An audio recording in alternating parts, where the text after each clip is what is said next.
Okay, so quite often we get asked, our staff gets asked, what should I carry?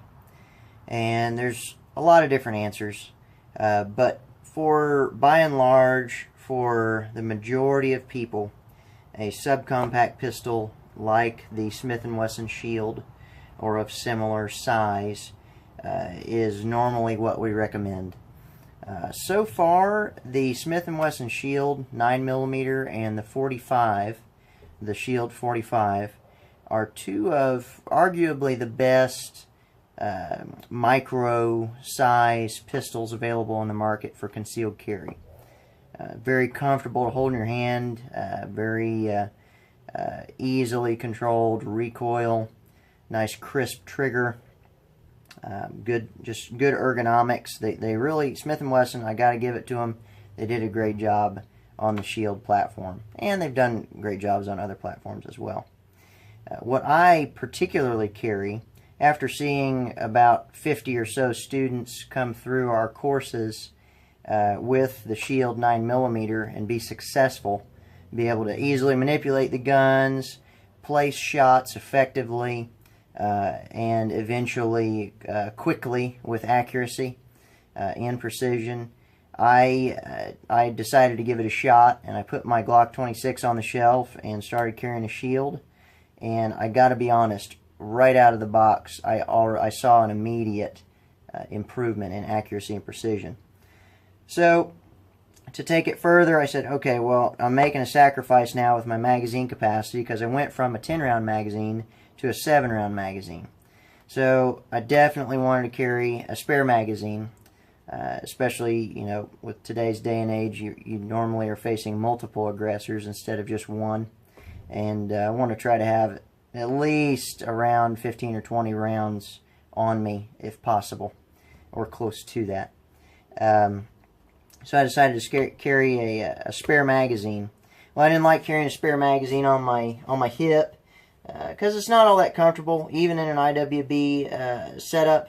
You know, with a nice leather backer, it would still print. It was a little more comfortable with the leather backer, but still. And it took longer to get to. Please watch our video about the horizontal mag holder. So that's what developed this. So my loadout is my Smith & Wesson Shield with 7-round magazine and my 8-round backup magazine, both in ProTEQ custom gear holsters, of course. I recently purchased the TLR6 weapon light, and I'm really impressed with it. And if you notice, I took the same holster that I had for just the Shield, and I removed my double cap rivets and reformed the Kydex to include the weapon light.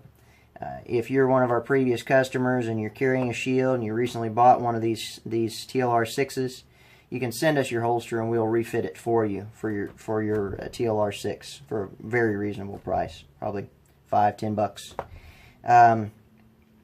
Anyways, so to put the gear on, just going to show you the mag holder in its current design. It's really robust, but you do have to slide it into your belt. So you got a belt, you know, a belt loop, really robust leather belt loop. Haven't tested it yet for the weight challenge, but I could probably rappel using this thing.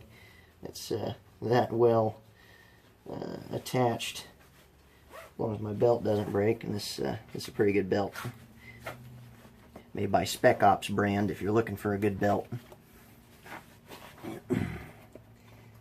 I carried the previous one I had, for about 10 years.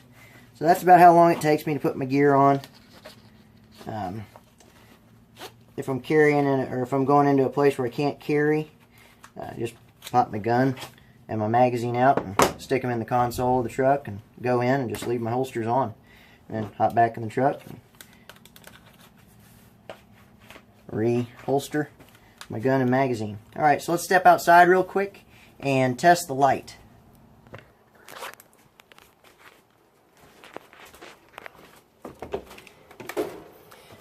I chose to not purchase night sights. I normally always purchase night sights, but I noticed with a weapon light that I don't use them. You can't even see the glowing of the night sights when the light is on.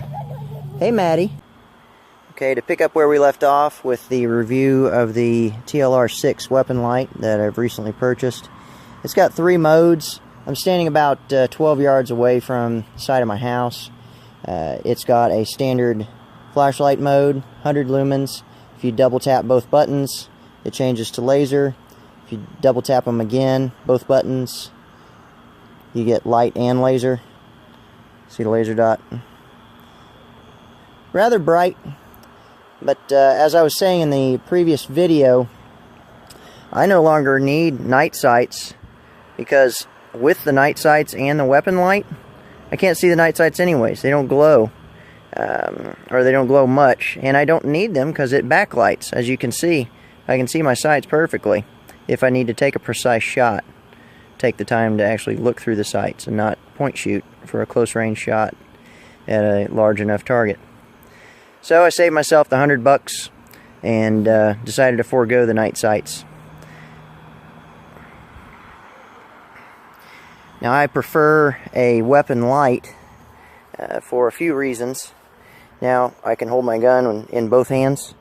I don't have to have one hand on a tack light. Also, this TLR6, if you press and hold the button for a half a second or more, you can momentary on, momentary off, which is very advantageous for low light situations.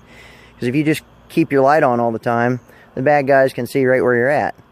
It's much better to strobe and release, move, strobe and release, move, so on and so forth until you see a threat, then light it up and shoot if need be.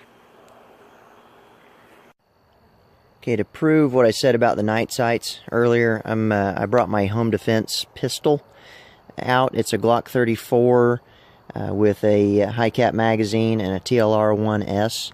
So I'm going to shine it at the side of the house, and you can see my night sights are, you can't tell that they're night sights. Now I'll turn my light off. You can see the glow. I'll turn it back on. Glow goes away. There's the glow. Glow goes away. With my naked eye, I can very faintly see the dots, but I'm not focusing on the dots anyways. I'm focusing on whatever my light is lighting up, aka the threat. So that's my spiel on that. Also, the TLR6 comes with a laser. I don't particularly like the laser because I find it distracting. I can point shoot just fine without the laser. I don't need to focus on a little red dot. But the laser is an intimidating factor. It has that aspect to it. So I don't know. I'm going to play with it some more. But so far, all of my laser usage has been more of a distraction than an aid from the individual shooter standpoint.